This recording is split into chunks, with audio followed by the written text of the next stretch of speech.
अस्सलाम वालेकुम। आज मैं आपको बताऊंगी कि लेमन हम देर तक किस तरह इसको हम इस्तेमाल में ला सकते हैं। आगे रमज़ान शरीफ आ रहा है तो हमें इसकी रोज़ अफ्तारी में ज़रूरत पड़ेगी, तो इसको हम सेव करने का तरीका आपको बताएंगे। ये मेरे पास है 1 किलो लेमन। इनको मैंने अच्छी तरह वॉश कर लिया। अब इसको मैं 2 हिस्सों में काट के इसको सारे लेमन जो है ना, मैं इस तरह काट के तो इनका जूस निकाल लूँगी।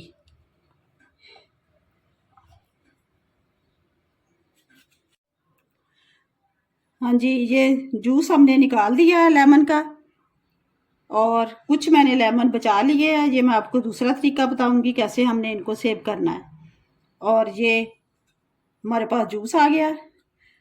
ये छिलके हैं, इसको भी हमने ज़ाया नहीं करने, ये भी बहुत काम आएंगे, ये भी मैं आपको फिर बताऊंगी। अच्छा, अब जूस को हमने कैसे करना है सेव। ये हमारे पास है वो बर्फ़ वाली जो फ्रीज़र में रखते हैं, इसको हमने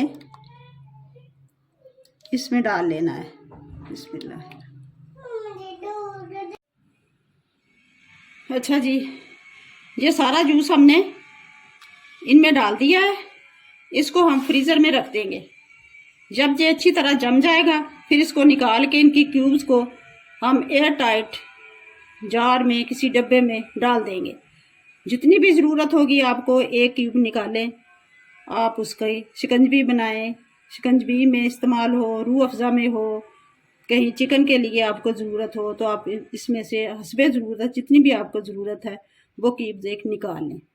इसको आप रिपीट भी कर सकती हैं, और लेमन हो और जूस निकाल के तो इसको आप सेव कर लें। एक तो ये बिल्कुल फ्रेश का जायका आएगा और ये बिल्कुल ख़राब नहीं होगा। और दूसरा तरीका, जो मैंने कुछ लेमन ऐसे ही रख लिए थे साबुत, इसको हम किसी भी डिब्बे में डाल के तो इसको फ्रीज़ कर लेंगे। जब भी इसकी ज़रूरत हो आप इसको निकाल के थोड़ी देर बाहर निकाल दें, या इसको पानी में थोड़े से नीम गर्म पानी में डाल दें और इसको लेमन को हिलाएं इस तरह। और अगर आप इसको थोड़ी देर रख के इसका जूस निकालेंगे तो बहुत अच्छा जूस इसका निकलेगा। ये नहीं कि फ्रीज़र में से निकाला और इसका जूस निकालेंगे तो कुछ भी नहीं होगा, फिर वो जूस भी नहीं निकलेगा और छिलके का जो कड़वापन है वो भी उसमें शामिल हो जाएगा। तो इसको थोड़ा देर वेट करना पड़ता है। इस तरह भी आप फ्रीज़ कर सकते हैं, बिल्कुल फ्रेश का टेस्ट देगा, उतना ही फ़ायदेमंद होगा। तो ये 2 तरीके मैंने बता दिए आपको, आप कैसे इनको ला के सेव कर सकती हैं। ये ज़रूर इनको इस्तेमाल में लाएं।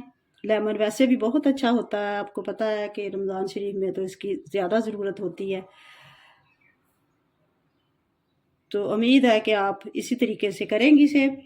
मुझे इजाज़त दीजिएगा, दुआ में याद रखना। अल्लाह हाफिज़।